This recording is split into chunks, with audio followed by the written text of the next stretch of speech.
Good afternoon, everybody. We're going to give folks a minute or two to get in here. The attendees are making their way in virtually. My name is Katherine Miller. I'm the Vice President of Impact here at the James Beard Foundation, and I'm really excited to host this conversation today for all of you related to Safety First, a new guide that we just published in partnership with the Aspen Institute, World Central Kitchen, and Off Their Plate.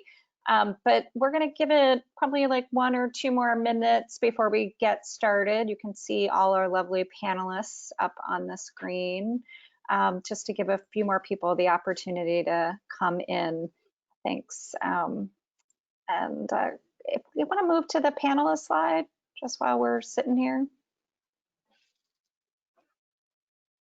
Perfect.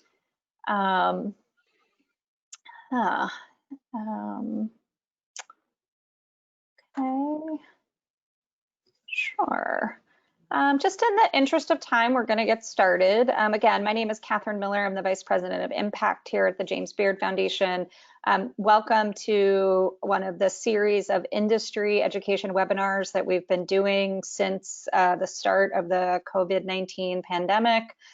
We started this back in March and are still doing this. So every Tuesday, Thursday, typically you can find us here at 2:00 p.m. Eastern Time for conversations focused on policy, advocacy, and best practices related to the pandemic and then beyond, and how we rebuild and strengthen the restaurant community moving forward.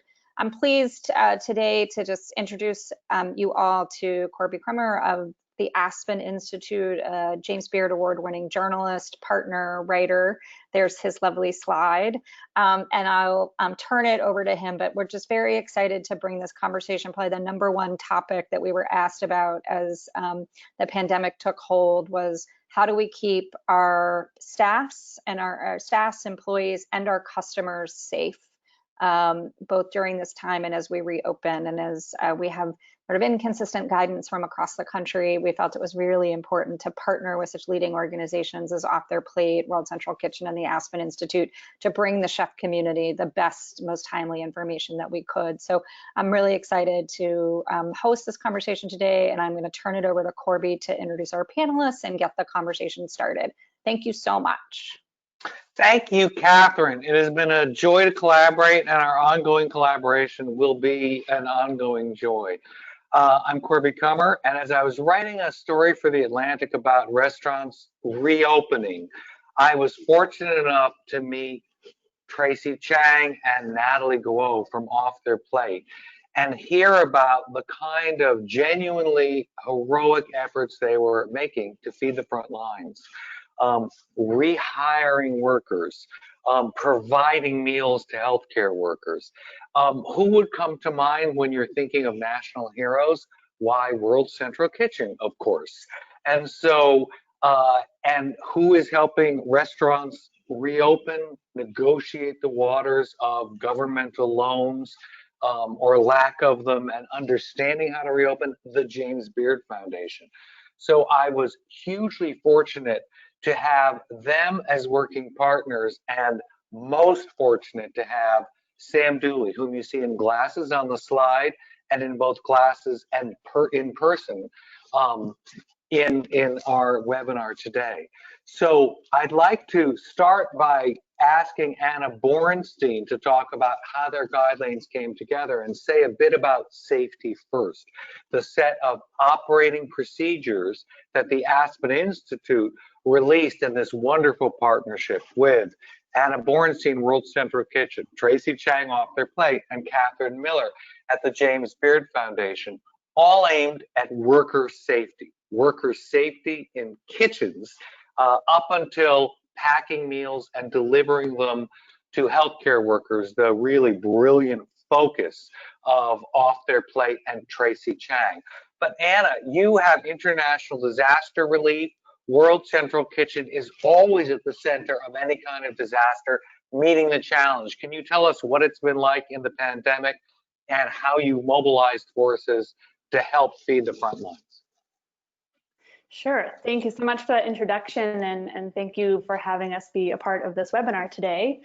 So as Corby pointed out, World Central Kitchen operates all over the world in disaster zones internationally and stateside.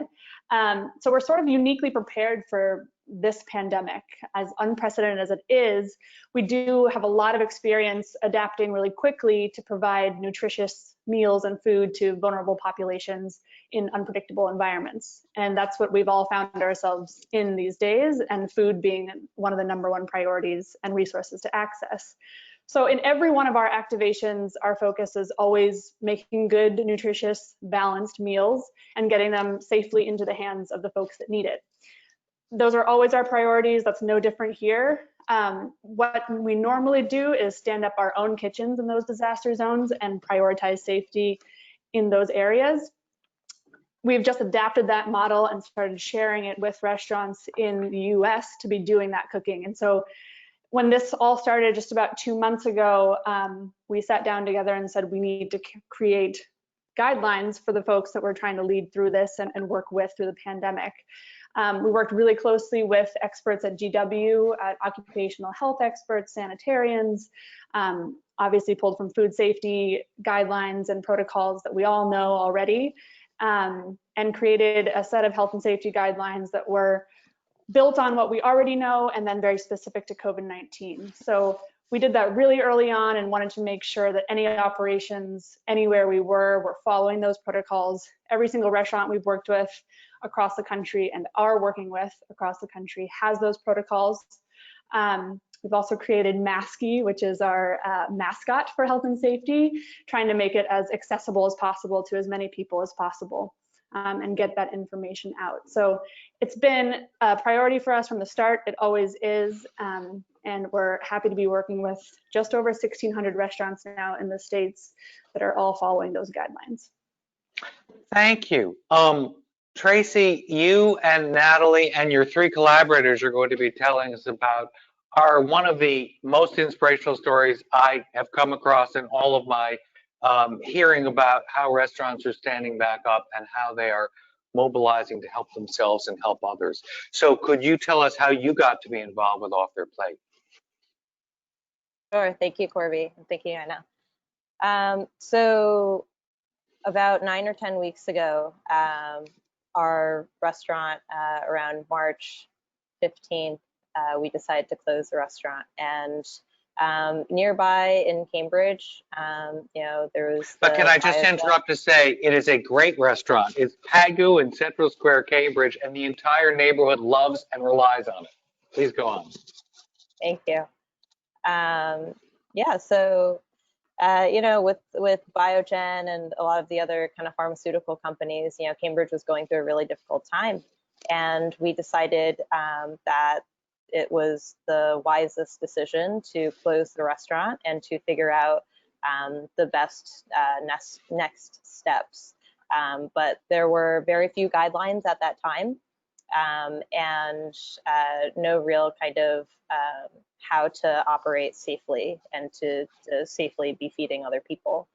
And at that same time, I heard from Natalie Guo, and she had this idea for Off Their Plate to combine donors to employ restaurants and restaurant workers and to feed healthcare workers.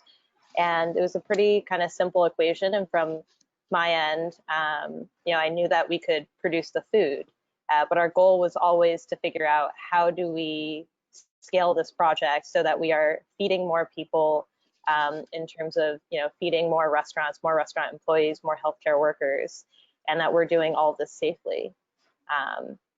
So immediately, we reached out to our networks. I reached out to World Central Kitchen as one of the first folks. Nate Mook is a friend, and so is Chef Jose Andres. We reached out to Nick Kokonis in Chicago. We reached out to Kenji at Serious Eats. A lot of people who were super gracious to share their time and their know-how. Nick Kokonis mentioned that he was doing these temperature logs and he was doing the hand washing logs as well. So, a lot of these people contributed the kind of initial foundation and ideas for our SOPs for Off Their Plate. And then I brought in kind of friends and professionals, scientists, COVID experts in Cambridge from MIT, and we really collaborated on a document that we continue to maintain and continue to ascertain that it's a working document. We're all still learning about COVID and about how it spreads and about how it can be prevented, et cetera. And it's thankfully been a great kind of collaborative experience working with all these folks kind of nationwide, and including our friend Von Tan in London, so worldwide on this joint effort to feed people. And as a result, we have expanded our initiative to include 9 cities nationwide. And we have been asking for 40 to 50% of these contributions to be restored in wages and economic relief to these restaurant workers who need it the most. So thanks Corby and Sam, Katherine, Anna. I've been in touch with all of you guys and some of you ever since the beginning, but it's a joy to be able to take what was our original objective of helping more people operate safely. And this document is a result of that combined effort. So it's something that we're really proud to put forward together, and we really are hopefully stronger together. Thank you. Thank you. We definitely are. And speaking of together, Katherine Miller, who jumps in graciously and says, let's do it, let's get it done, collected the Lee Initiative, which was enormously generous. What's characterized everybody is just immediate generosity, never questioning anything, just saying, let me jump in, let me help. I was lucky enough to get a foundation in New York, the Lori M. Tisch Illumination Fund, which was donating very generously and very immediately to the safety net hospitals of the New York City Health and Hospitals network of hospitals, and said, this will help healthcare workers. Look at that great work that Off Their Plate and World Central Kitchen is doing. How can this be more streamlined and centralized? And the greatest gift of all was being connected with Dr. Sam Dooley, a 32-year veteran of infection control at the Centers for Disease Control, who left only in January and I think had nothing else to do except to be assaulted with work from all of us. So Katherine kindly gathered no fewer than 11 protocols that were variously circulating. Everybody is looking at the base, which is to say, Off Their Plate and World Central Kitchen.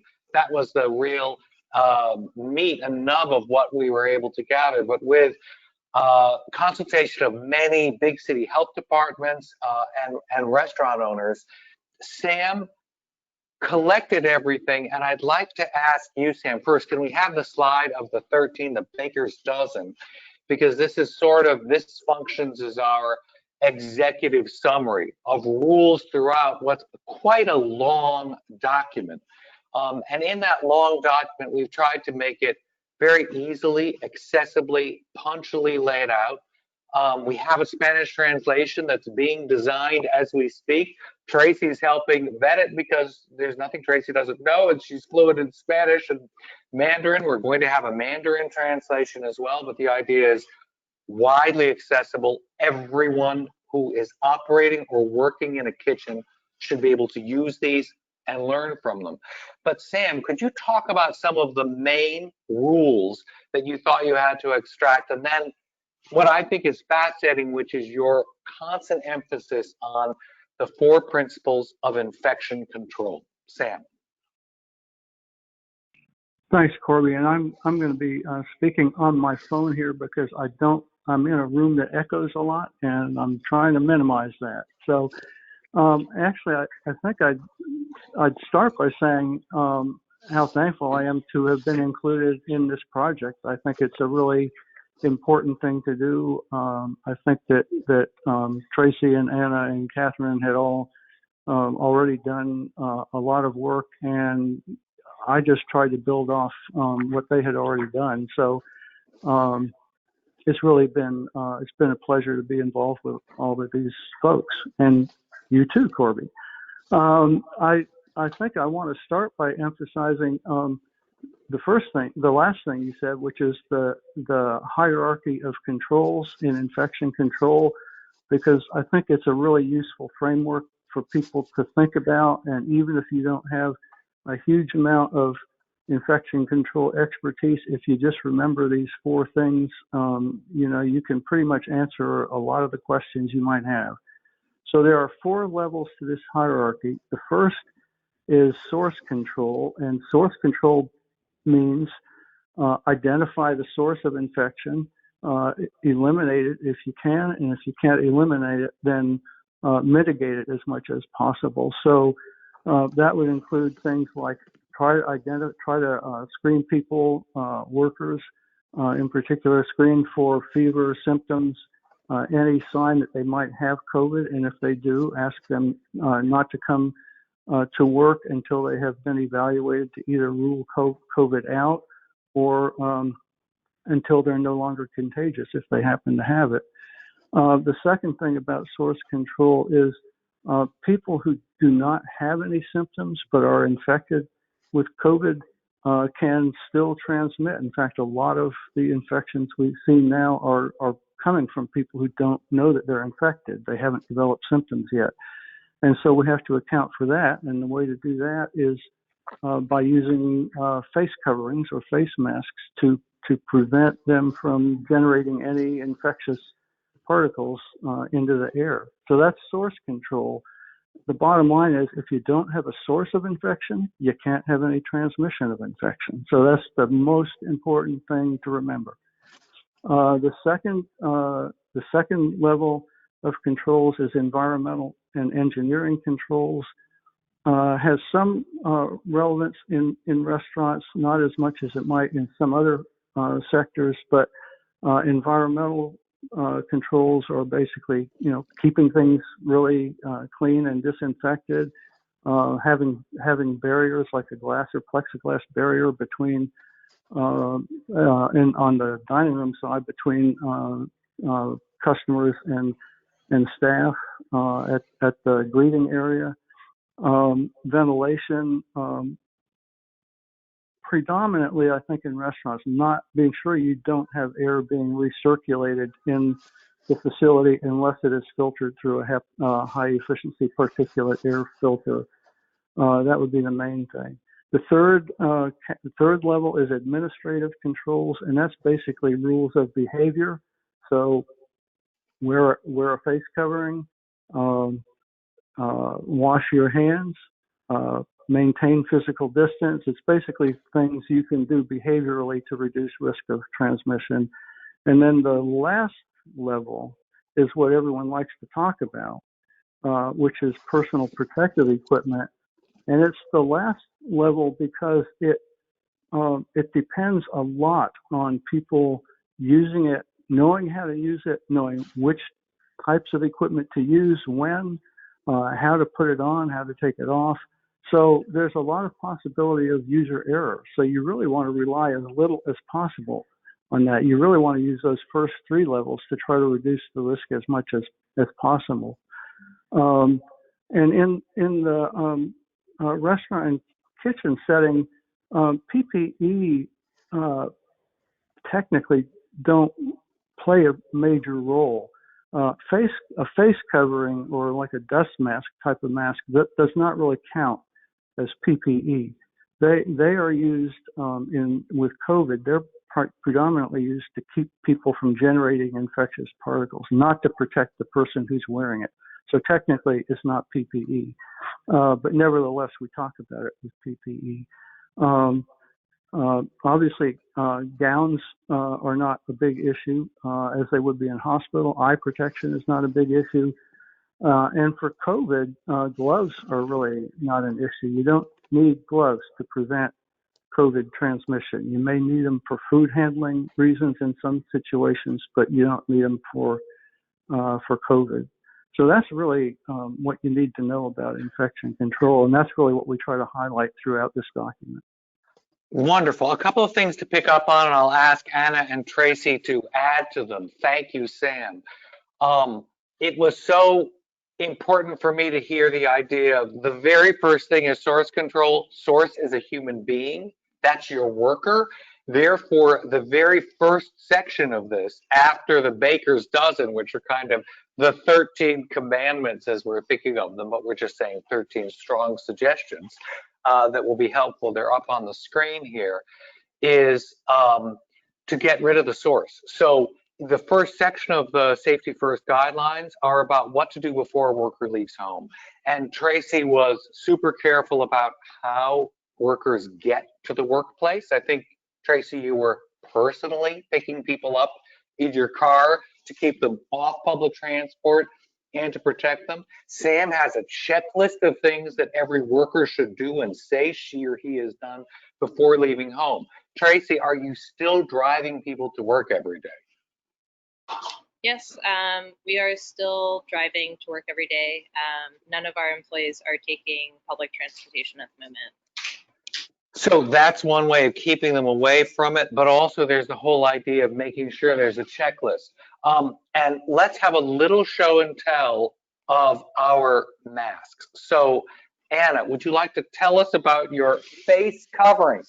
Because Sam keeps telling us facial coverings are what we're talking about. Masks are for surgeons and they're for N95. Anna, demonstrate yours, please. Yes. This is my lovely Henley and Bennett face covering. Reusable, rewearable, washable, which I do every single day. Covers my nose and mouth, goes over my ears, always making sure that it's covering my nose, my mouth, underneath my chin. And I wear this everywhere. I often forget that I'm wearing it because it's quite comfortable. But we all would like to get to the stage where we forget we're wearing it. That's yes, quite a sales point. Unique ears that it doesn't seem to bother them. But anytime I leave the house, anytime I go anywhere, I am wearing this. Anytime I'm around other folks, I always have my face covering and make sure to wash it often. Thank you. Tracy. All right. Can we hear me under the mask here? We hear you very well. I would say I hear you better than I hear my spouse. Yeah. So this is an all cotton 4 days mask. It also has opportunity to insert a filter in between. What's really great about it is that the design of it makes sure that anyone's nose can be covered, and my nose is much smaller. And you know, we see a lot of kind of problems with mask fit, and oftentimes with some of our partners, you know, we have to remind folks, and this kind of vigilance is super important. And we try and have folks just reiterate it with their restaurant employees, with any kind of interfacing with guest interaction or with healthcare coordinators, that the mask fit has to be appropriate. Oftentimes that some masks will just kind of drop off and the nose will be revealed, but it should be covered at all times. And this is a really great mask for that. Well done. Sam. Okay, so I have a mask here that my wife made, very stylish. She actually made 2 of these for everybody in the family, so we always have a clean one. It's 2 layers of fabric. It has, like the other 2, it has a pocket that you can insert a filter into, and it's not as convenient in terms of the ear loops, but it's pretty good. It's put it on, you just put this loop over your head, and then you just pull on the 2 ties. It snugs it up around the bottom and on the sides. You just tie it in the back, and there you go. We actually have these for everyone, including my 3-year-old granddaughter who loves to wear it. In fact, we have one for her teddy bear as well. I like to wear a face covering everywhere I go because I know that when I do that, I'm protecting other people. If I happen to have asymptomatic or pre-symptomatic COVID, I'm not going to infect other people. And I don't really want to have other people's infection and illness and possible death on my shoulders. So that's what makes me want to wear a face cover. Well demonstrated, well said. And you, by having it under your chin, are anticipating one of Tracy's firm rules, which is never hang below your chin, always tie it.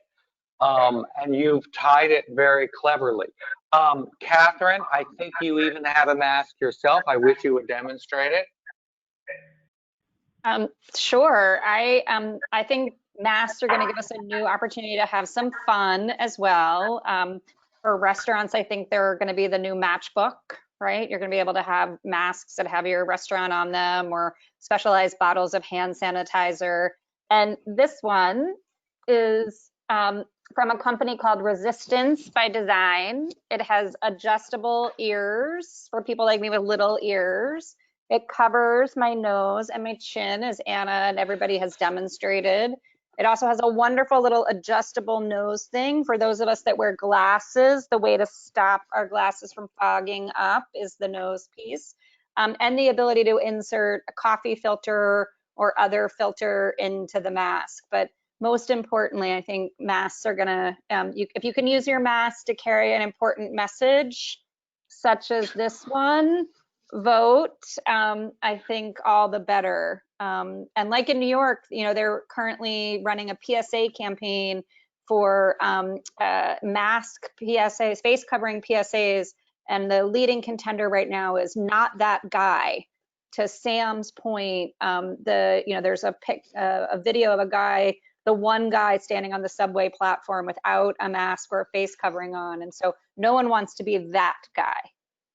Everybody wants to be doing their part to keep their neighbors, friends and family healthy and safe. So Wonderful. I'm going to brag, and I'm going to say that mine comes from my favorite Washington caterer, Susan Gage, who was able to hire back workers in her linen department. She has a linen department, and used tablecloth liners to reuse them using a mask from Georgetown Hospital System. And so for every mask that one buys from them, they donate one to the hospitals, which, in a terrible sign of the times, wear them over their surgical masks. As Sam would remind us, those are the actual masks, surgical masks, because it helps preserve them. And I, like Anna, wash mine every night. I also, I can see you and lower you one, Anna, because I think we've got the same mask. This was a gift of my stepdaughter, who also sent us HEPA filters. So these are vacuum cleaner bags, and those are the inserts we change a lot and wash. So that is, I would say, the most important thing. Sam, I was talking to one of your previous colleagues of the Centers for Disease Control, who, when he heard that we would be speaking to a bunch of restaurant people and chefs, said, I hope you told them the most important thing you can say is wear a facial covering at all times. And so, Sam, one of the questions I'd like to put to you is, we know how small restaurant kitchens are. We know how difficult social distancing is. So we have one possible strategy, which is dividing your staff in half and being careful about alternating shifts. I'd like you to mention that and the importance of what you do when social distancing just isn't possible. And Tracy and Anna, you've been watching this play out in the real time and real space of small kitchens. And could you talk about your own strategies for it? Sam.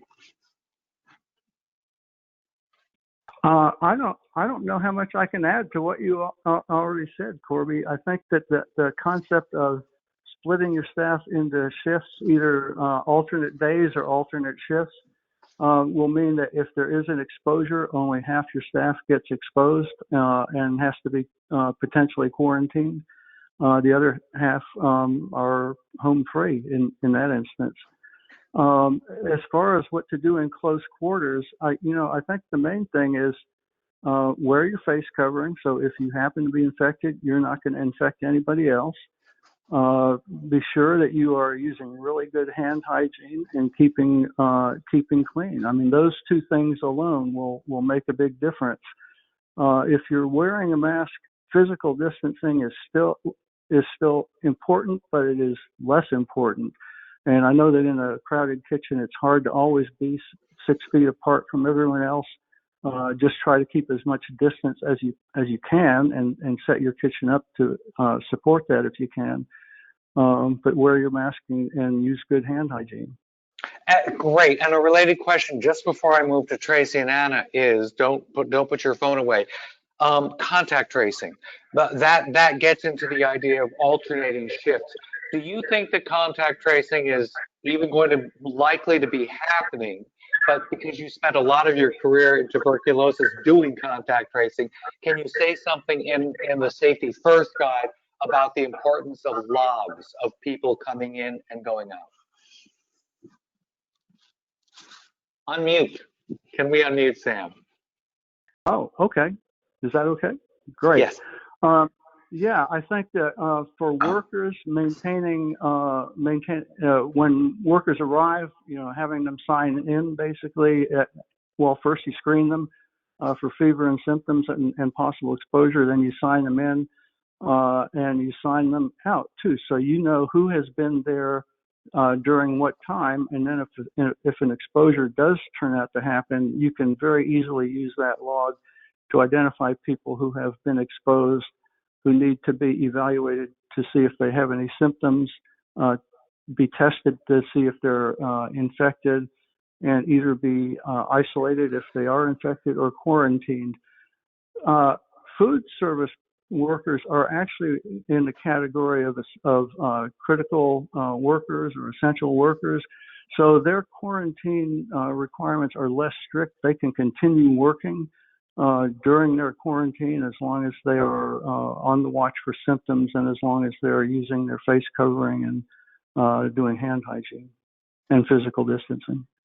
Great, thank you. Tracy, how has this been playing out in the real time of the restaurants you've been working with?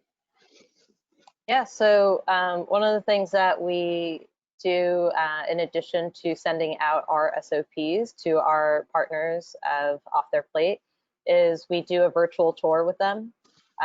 So in building kind of the whole infrastructure, back-end infrastructure of Off Their Plate, we have SOPs for every single part. So there's a health and safety SOP, but there's also, delivery, receiving, how to onboard a restaurant, all these checklists, walking through a virtual tour of their space with them. And that's actually been very, kind of fruitful in terms of learning from the restaurant partners, what kind of questions they might have. Everyone's space is a little bit different. So for us to be able to have our internal restaurant team do that virtual tour with them, and I think it does provide an extra layer of sort of kind of comfort and ease that they feel like their space is set up safely to then begin. In addition, we do re-emphasize certain things. I know Sam has mentioned a lot about mask wearing, hand washing. We do reiterate certain parts of the SOPs, specifically about gloves, because oftentimes glove wearing leads to poorer hand hygiene. So we re-emphasize that with our restaurant partners as well. One of the things that we were told repeatedly we were very lucky enough to have a lot of health departments go through our guidelines. And they were saying, and one thing I should emphasize is, these are not food safety guidelines. We all assume that you are following your own food safety guidelines and you know about food safety. This is what to do in the age of COVID-19 above that. And what they were saying was just what Tracy did. Gloves are so often a false crutch, and people think they can't get dirty and they don't have to be decontaminated just as often and just as thoroughly or changed as hands. And so they were quite firm about saying it can be safer not to wear gloves. You are reminded of hand hygiene at all times. Anna, how have you been watching this in the many restaurants you've been working with in those small kitchens? Yeah, certainly. To echo everything that's been said, kind of the baseline standard of food safety that we all know. So just reiterating that we know the importance of being sanitary and being safe, and starting every conversation there. We know these skills. It's time to enforce them even more so. So that's always a baseline for us to fall back on, which is great. As you said, we are operating in a lot of different cities with many, many restaurants. I think 284 cities is the number Wow. these days. So it's a pretty large base to be working with and advising. We do work very closely with restaurants. One of the things I don't think has been brought up yet is thinking about the production that goes into the meals they're creating. Which elements of the meals in terms of timing do they need to focus on in different times of day, and when packaging is going to need to happen and meals are going to need to go out.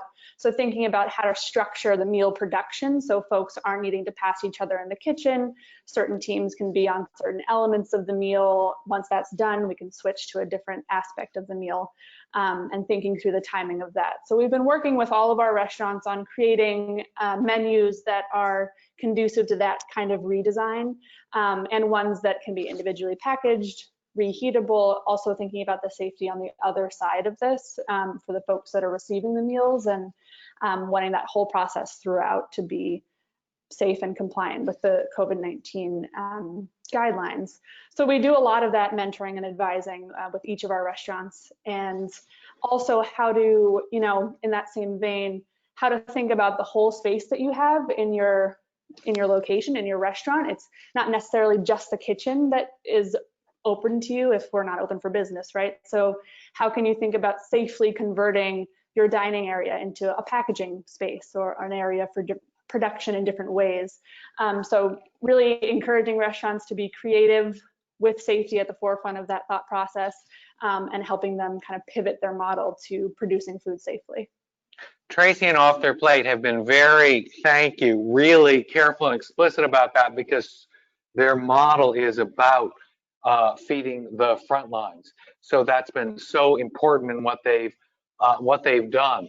Our current safety first guidelines pretty much end at just that, the stage of packaging for delivery. And the very next steps are a short protocol for delivery for takeout, because that involves so many more people coming in and out of the area where you are having the food go out. So you have to think of that physical area where the Uber drivers, the actual takeout customers are coming, as opposed to 4 or 6, 8 healthcare centers coming in a day.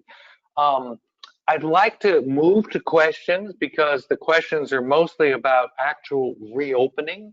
All of our guidelines, let us emphasize, are for all kitchen workers. They apply to all back of house kitchen safety rules.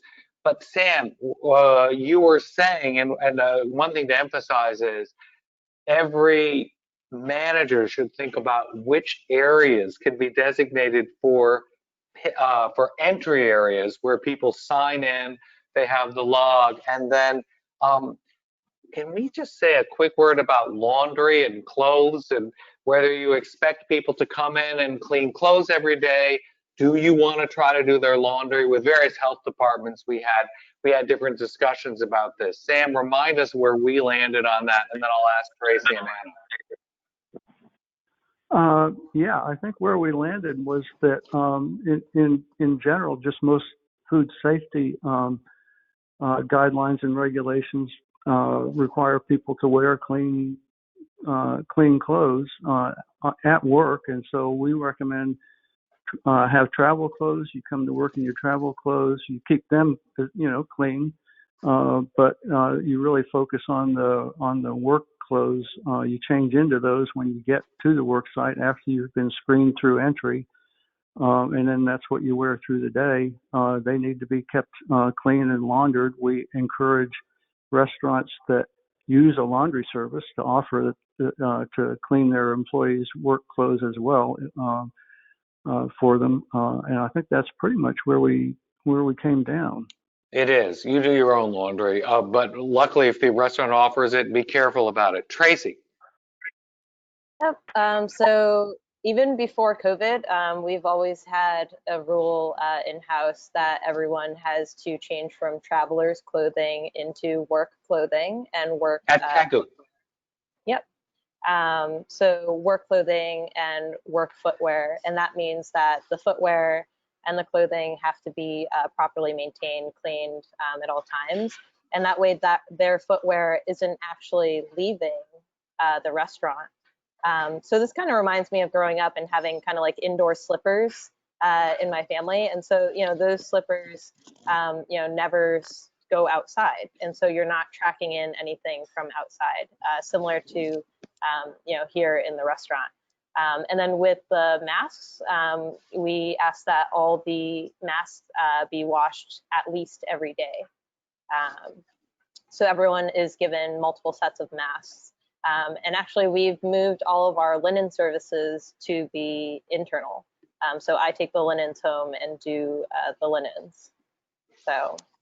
Between your delivering people to and from work, you're taking the linens home, you've taken on an enormous operational center just in your own home and restaurant. Very impressive. Anna, have you changed, or do you have any kind of clothes or laundry protocol around COVID? We'll work on mute you. Mute button. Not much to add than what these guys have already said. Again, to remember that in the restaurant industry, there's already a bit of a standard in terms of changing clothes when you arrive at work, and from traveler's clothes to work clothes. So I think just re-emphasizing that point, particularly with outerwear. I think one specific area to highlight is hats and hairnets. When the question comes up, can I wear the same hat or head covering that I've worn outside? And we advise not to. We advise to change that also. And so anything that you've been wearing to travel to work gets swapped out for a uniform. But again, just reminding folks that that's pretty standard practice in industry. And so that element is not new in this era of a lot of new. Let's hold on to. And thank you. We're definitely trying to focus on the new operating procedures around this. So I have in front of me a printout of some of the questions that came in advance. I'm inviting everyone to offer questions, which are wonderful associates and assistants led by Colleen Vincent, who needs to be thanked before, during, and after this entire webinar. Will be sending. But Anna, we were talking about one of the questions that came in that you said was already a topic of conversation around World Central Kitchen, and it's this. Many business owners are struggling with the fact that this is not the business they opened, purchased, or wanted. So now what? So how are you counseling them? And Tracy, how are you thinking about this? So Anna. Yeah, certainly. Yeah, I know as someone that's in communication with many of our partners daily, I talk about this a lot. And I think this moment in history is calling on businesses of all kinds and the restaurant industry to be adaptive and creative in a really big way. And it's certainly putting a challenging questions in front of all of us. So one, I think that I've been incredibly impressed with how quickly and creatively folks are able to pivot their models with advice and help from us and other resources into following these guidelines. And individually packaged meals is a big shift for a lot of folks. I think that there's a lot of camaraderie to be found in the restaurant space right now. And this is a universal question that we're all asking. What does it mean to be in the era of COVID-19? And so I think it may sound kind of topical, but the advice of turn to your colleagues and turn to the restaurant industry and folks around you and start brainstorming. What does this look like for your model? What are things that are working for you? I think there's a lot of real-time learning that's happening, and sharing that across the space is what's making the responses that Off Their Plate has built and that we've been running, and many other organizations are successfully pivoting restaurant models and keeping folks in work and getting more workers back into their jobs. It's successful for a reason. That's because we're working together and we're sharing those ideas. So I think that that's the most important thing to be doing right now, is to keep talking about what's working. Great. And Tracy, we have omitted to say that during this immense amount of work you have taken on for yourself, you have been continuing to operate PAGU for takeout and as a grocery store. So what's that been like for you and for your colleagues? Yeah, similar to what Anna said, I think it's, even more crucial at this time to be working collaboratively with our colleagues and with people outside of our industry. So, not just in these health and safety documents, but for the survival of, our own businesses, our industry as a whole. So what we've done at PAGU is we've been piloting all different kinds of ideas. And that's how Off Their Plate started, was, this idea that we piloted at PAGU, and then we were able to kind of build the systems and infrastructure to help other restaurants, in 9 cities across the US do the same for their business. Similarly now with PAGU, I've launched a grocery store. We've been doing takeout and delivery. And in terms of the grocery store, I've set it as a similar mission to pilot the grocery store here. We've been doing it for about 2.5 weeks now, and to take all of the learnings from this, as well as everything that I can gather from colleagues and friends that are not in restaurants that are helping with this. Actually, my friend is sitting right here next to me, and she's a data scientist, and she's Marina Lynn, who has built up just the incredible infrastructure of our 120 plus item grocery store. So we're taking all of these learnings and creating a guide and sharing that with more people, and hopefully you guys can help us get the word out, and more people can set up these grocery stores in their communities to feed people safely. We will be delighted to help you get the word out. I should say that Sam and I have our first meeting tomorrow around the next extension of the current Safety First guidelines, which is around server safety. So servers and a diner code of conduct as restaurants reopen. But one of the questions that came up is a very good one, and I don't mean to put either you or Tracy Ann on the spot, but it's an interesting one. How do you think you're going to change the narrative now that feeding the front lines might, if we're lucky, plateau in its need, and you will be reshifting to opening? How are you, Anna, since I know that you can think about anything on a dime, I'll put you on the spot and say, is World Central Kitchen thinking in terms of helping restaurants reopen? And then Tracy, Off Their Plate, you've already told us about, you're already taking these active roles in helping with grocery stores. And what are the other things you're thinking about whether you'll change this narrative or not? Anna. Yeah, certainly it's a good question, a big question, of course. But from the beginning of this, we've been cooking, I think, for just over 2 months now, and running this operation for just over 2 months. And from the beginning, the mission has been not only to get food safely to communities in need and that don't have access, but to get restaurants back to work and get folks back to work and keep the economy rolling. So that's always been our mission. Outside of this space and this particular activation, we as an organization see food as a change agent always, and as a solution for a lot of different social inequities, and that's not different here. So I think we are really well equipped to be thinking about what this means for our restaurant partners, for the communities that we're feeding, that food deserts and access to healthy food is something that's always top of mind for us. And it's wonderful to have, despite the circumstances, be forming all of these relationships with restaurants across the country to keep that conversation going. How do we continue to stimulate the local economies and identify the needs in those communities and continue to create access to foods, pivoting models, as Tracy's mentioned, to having groceries, produce boxes that are going out, having farmers markets in communities that need it. Chef Andres is really passionate about food justice and folks having access to food that need it. We all do. So it's certainly something that we are have had in our minds from the beginning, and are figuring out day to day how our model is going to pivot to that as we move through this COVID-19 period. Great, Tracy. Yeah, so similar to what we mentioned about the groceries pilot, that is something that we've been doing here in PAGU for the past 2.5 weeks as a retail front. The goal of teaching other restaurants how to do this based on our our learnings is for them to also create a retail front for their restaurant. But in addition to that, the other side of it is to create a community front. So what that means is feeding the food insecure communities that are within their city, their town.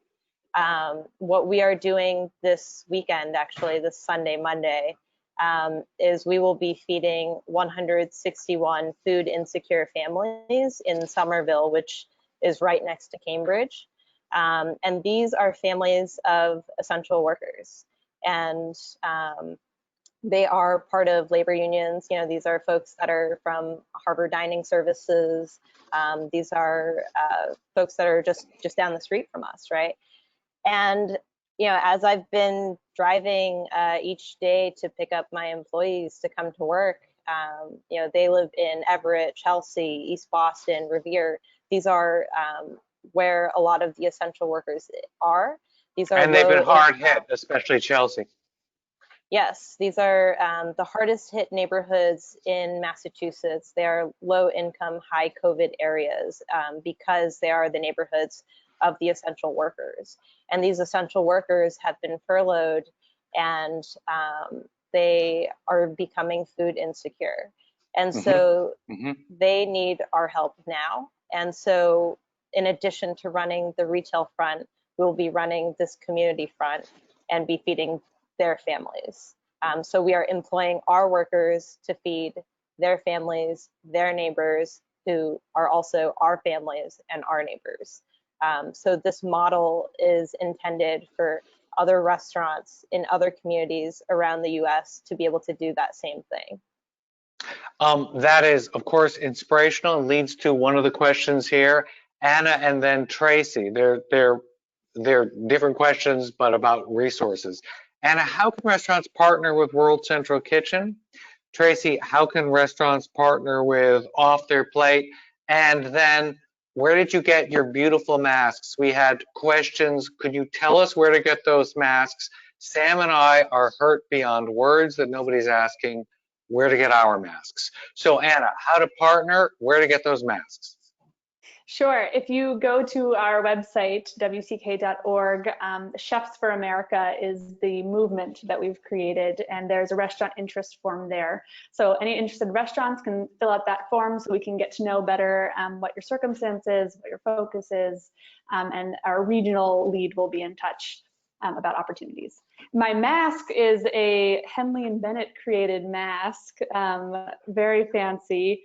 I believe you could possibly find it on their website. I don't know, I was gifted this. So I also have a number of other masks that were sewn by friends, which is always a good place to look for them, I think. And I'll admit, this is Henley and Bennett too, and I think it's Headley, as in the hamburger chef, who is how we know the name Headley. Great, Tracy. How to partner with you and where to get that mask. Yep, so this mask is from 4days, FORDAYS.com. Right. And to partner with us, you can reach out directly. You can go to offtheirplate.org and there is a link to get in touch if you want to talk to us about, you know, partnership, about where to get the mask, etc. All the contact information is there. Great, and we've also been asked where SAM's and our collective Safety First guidelines are, and they live on the websites that you're looking at here, which is to say James Beard Foundations. Katherine, do you happen to know which section, or is it so blindingly obvious that the minute anyone goes onto jamesbeard.org, they'll find them? If you just go onto the Beard Foundation website, it's one of the first things that you see on our homepage. And so, yeah, I would thank everybody for this project. I mean, Corby, your leadership, Sam, your technical guidance and expertise, Tracy and Anna, the work that you guys put into this. This was incredibly valuable to hear from all of you today, incredibly valuable to be an amplifier of this project because it's so important for everybody. Are there any other additional questions, Corby? I don't, and I think that we might give everyone back 4 minutes.